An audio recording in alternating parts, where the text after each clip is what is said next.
4321 article. Why We Are Right to Bomb the Serbs, published by Francis Wheen in The Guardian, Wednesday the 7th of April 1999.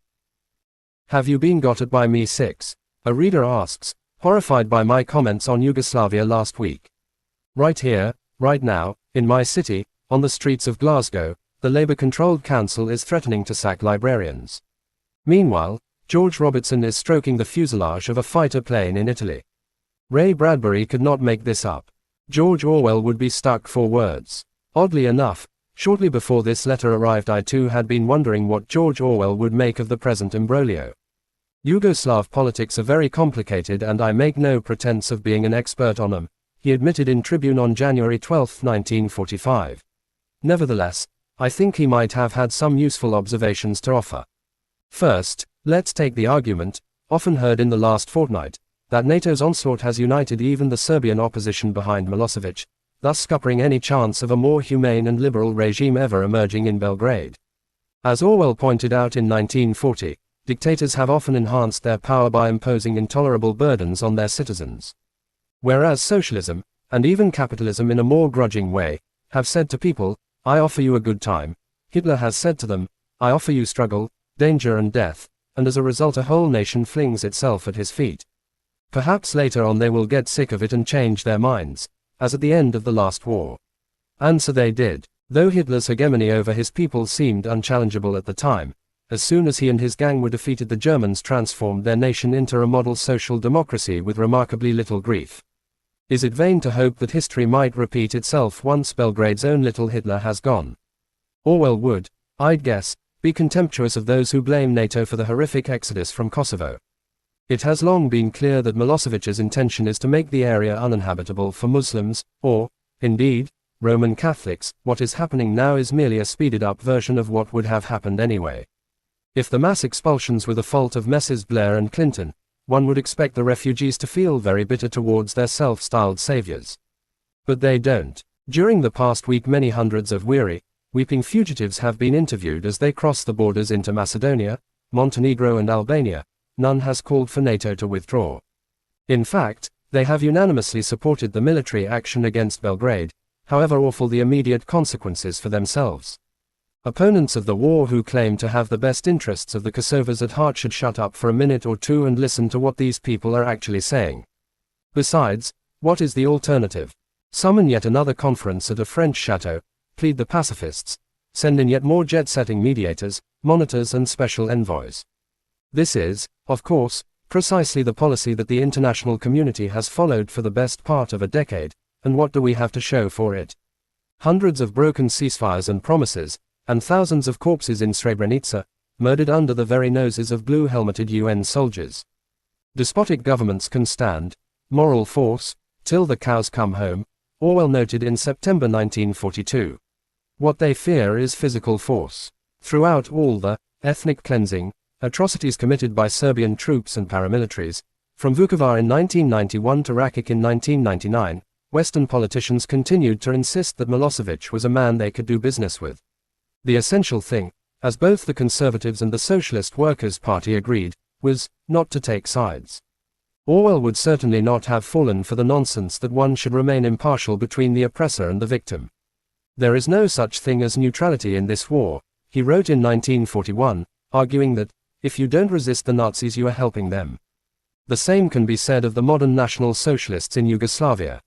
When Tony Benn and Diane Abbott set up the apparently neutral Committee for Peace in the Balkans 4 years ago, they claimed that their only purpose was to oppose external involvement in Bosnia and to lobby for a continuation of the arms embargo. But the logic of this position, as I commented at the time, was that Bosnia should become part of Milosevic's Greater Serbia. It was therefore no surprise to learn that the founding supporters of the committee included not only Benn and Abbott but also Sir Alfred Sherman, who had spent the previous couple of years advising Radovan Karadzic and Ratko Mladic, the well-known war criminals and ethnic cleansing experts. Again and again in the last decade, those grandees who proclaimed their even-handedness, Douglas Hurd, Malcolm Rifkind, David Owen, Sir Michael Rose, proved in effect to be accomplices of Serb aggression by treating the butcher of the Balkans as a reasonable statesman who should be indulged and flattered at every turn. Most have had the good sense to keep quiet since the bombing began, the notable exception being General Rose, who has used his Sunday Times column to contrast NATO's ineffectiveness with his own triumphant record as head of the UN Protection Force in Bosnia, where he succeeded in vastly reducing the level of slaughter and ethnic cleansing. Oh yeah. Under Security Council Resolution 836, Rose had a mandate to deter attacks against the safe areas. But when the Serb artillery launched a fierce bombardment against the safe area of Gorazda in April 1994, he did nothing, claiming that the attack was no more than a minor and tactical operation which had no serious intention. As one of his UN military colleagues in Gorazda complained, "If this is not serious, I hope I don't see a serious situation develop." While Rose twiddled his thumbs, scores of people were killed and hundreds wounded. More insultingly still, a few months later General Rose claimed that most of the damage to buildings in Gorazda had been caused by the Bosnian forces themselves, whom he accused of driving 12,500 Serbs out of the city and destroying their houses.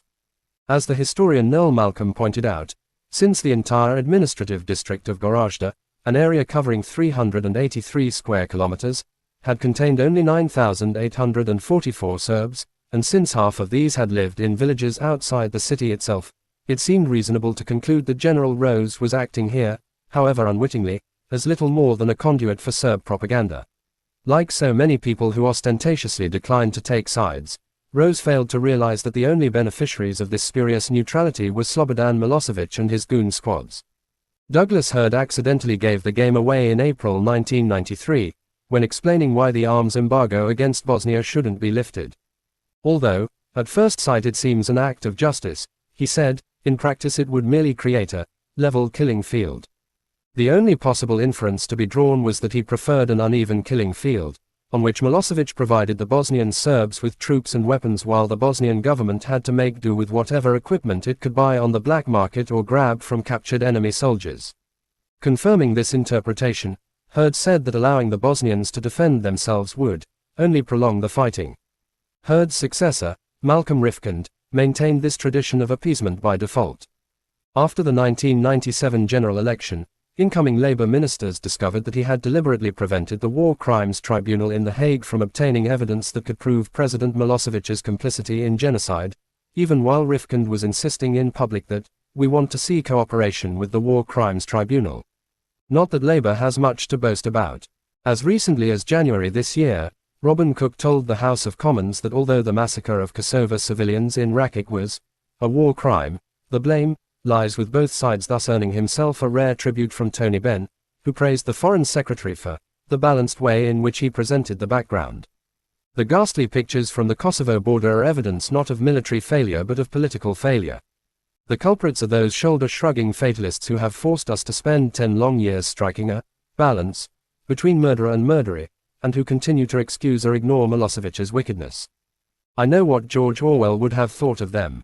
The choice before human beings is not, as a rule, between good and evil but between two evils, he wrote in October 1941.